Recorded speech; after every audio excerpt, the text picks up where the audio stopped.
Yo, apa kabar peraih mimpi? Tentunya selalu dalam berkelimpahan ya. Kita pengen diskusi bareng tentang kekuatan uang, atau kita akan diskusi bareng kalau uang itu adalah kekuatan yang bisa kita miliki. Dan itu bagaimana caranya? Ya kita ulas bareng ya di video ini ya. Jadi teman-teman bisa simak video ini dan teman-teman bisa pelajari apa yang saya sampaikan dan teman-teman bisa praktekkan. Tapi kalau teman-teman tidak siap, ya persiapkan diri teman-teman dulu. Dalam menonton video ini usahakan teman-teman sambil ngemil atau teman-teman sambil ngopi. Jadi biar lebih rileks ya. Ilmunya juga lebih masuk. Gak perlu tegang dalam kita belajar. Yang jelas dimana kita rileks ya di situ akan menjadi sebuah ya pilihan juga untuk kita bisa menyerap segala ilmu dan kita bisa menyerap segala informasi yang kita tonton atau kita dengarkan. Itu adalah sesuatu yang sebenarnya harus ada dalam diri kita. Karena apa? Dengan rileks apapun bisa masuk dengan mudah. Termasuk Anda yang punya masalah, itu akan mudah mendapatkan solusinya. Kita mulai aja di poin pertama. Uang adalah energi. Ya, ini pernah saya bahas juga. Uang itu adalah sebuah energi. Pohon,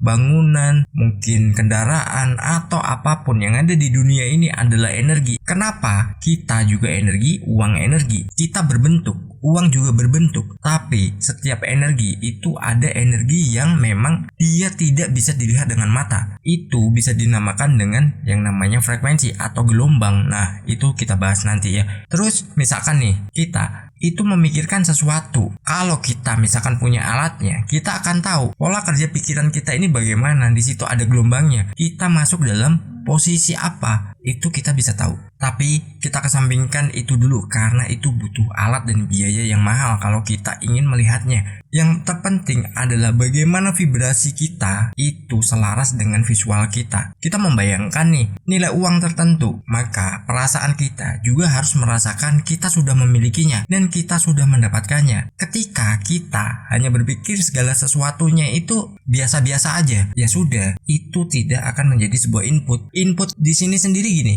Misalkan kita sudah memasukkan pikiran-pikiran kita tentang keuangan ya, entah jumlahnya, entah mudahnya, entah bagaimana kita mendapatkannya. Yang jelas kita sudah memasukkan itu. Setelah itu kita lupakan. Karena apa? Biar energinya yang bekerja. Kita hanya sibuk fokus pada satu hal aja, yaitu apa? Hidup kita, udah. Jadi kita fokus rutinitas kita, aktivitas kita. Nah, dari situ kita sudah mendapatkan yang namanya energi yang tadinya sudah kita pancarkan. Nah, itu biarkan alam semesta itu menyesuaikan dan dia mengirimnya untuk Anda. Saat Anda sudah dikirim, Anda tentu saja akan menerimanya. Lalu di poin kedua adalah kita harus menyamakan frekuensi. Nah, kita kalau menggambarkan atau kita memancarkan frekuensi itu berbeda atau bertolak belakang, itu kita nggak akan pernah mendapatkannya. Misalkan nih, kita berpikiran kita memiliki penghasilan ya mungkin sekian juta, tapi dalam perasaan kita ada gejolak nih, misalkan wah nggak mungkin lah,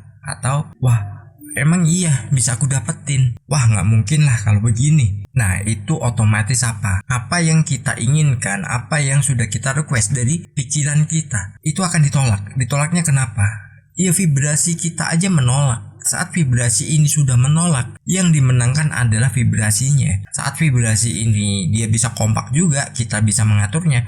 Frekuensinya sama, bahwa misalkan nih, pikiran kita menggambarkan, wah ini penghasilanku 10 juta per bulan atau lebih ya. Nanti perasaan kita juga merasakan bahwa itu sudah kita miliki. Itu dia selaras dan itu akan mengundang yang namanya kemudahan. Entah nanti jalannya dari mana, bagaimana, itu akan kita bisa raih. Jadi bukan sesuatu yang hanya imajinasi, sesuatu yang hanya khayalan. Semua itu bisa diwujudkan dan semua itu bisa menjadi nyata selama kita orangnya mau menyamakan frekuensinya. Saat perasaan kita juga menyamakan bahwa uang itu mudah dan uang itu senang kepada kita, maka uang itu akan ditarik dan menjadi bagian dari hidup kita. Nggak perlu repot-repot lagi. Sebenarnya ilmu ini sederhana. Hanya saja kadang pikiran kita ini yang membuatnya rumit. Justru pikiran kita sendiri yang menghambatnya. Karena apa? Ya kita kadang ada masukan dari luar seperti apa. Ada orang yang pesimis dengan apa yang menjadi impian kita. Saya pernah mendengar seorang anak bilang nih, anak kecil nih, dia jualan keliling ya, jualan susu Cimori ya. Waduh, ngiklan nih.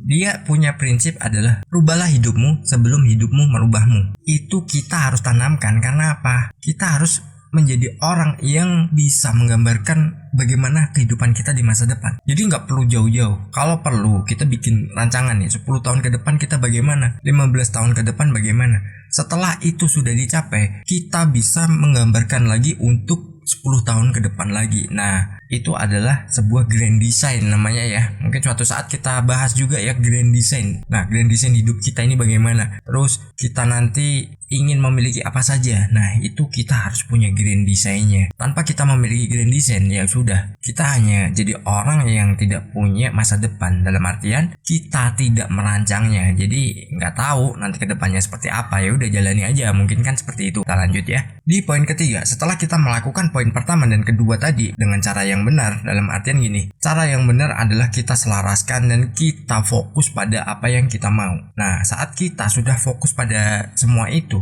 maka kita akan menerima dalam wujud nyata. Nah, wujud nyatanya ini nggak serta-merta ya langsung semua dikasih, tapi ada proses-prosesnya yang tadinya kita tidak menyadari. Oh, begini ya law of attraction. Tapi begitu kita sudah menerimanya, baru kita berpikir, oh iya ya, aku pernah pengen ini ya. Oh, ini bisa terjadi ya. Oh, ini bisa aku dapatkan ya.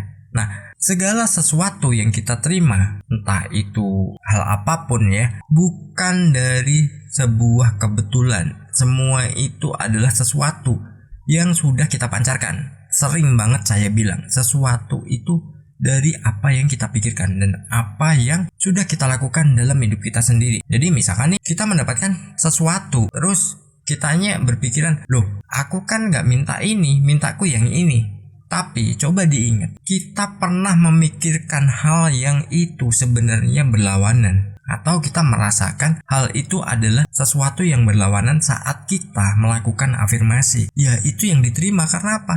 Vibrasinya lebih kuat. Kita melibatkan yang namanya perasaan kita. Kita melibatkan ya mungkin energi yang tertingginya. Karena apa? Energi yang tertinggi ini adalah dia memiliki kekuatan 5000 kali lebih kuat daripada pikiran kita. Nah, jadi teman-teman, hati-hati ya. Melibatkan vibrasi itu harus sesuai dengan apa yang kita inginkan.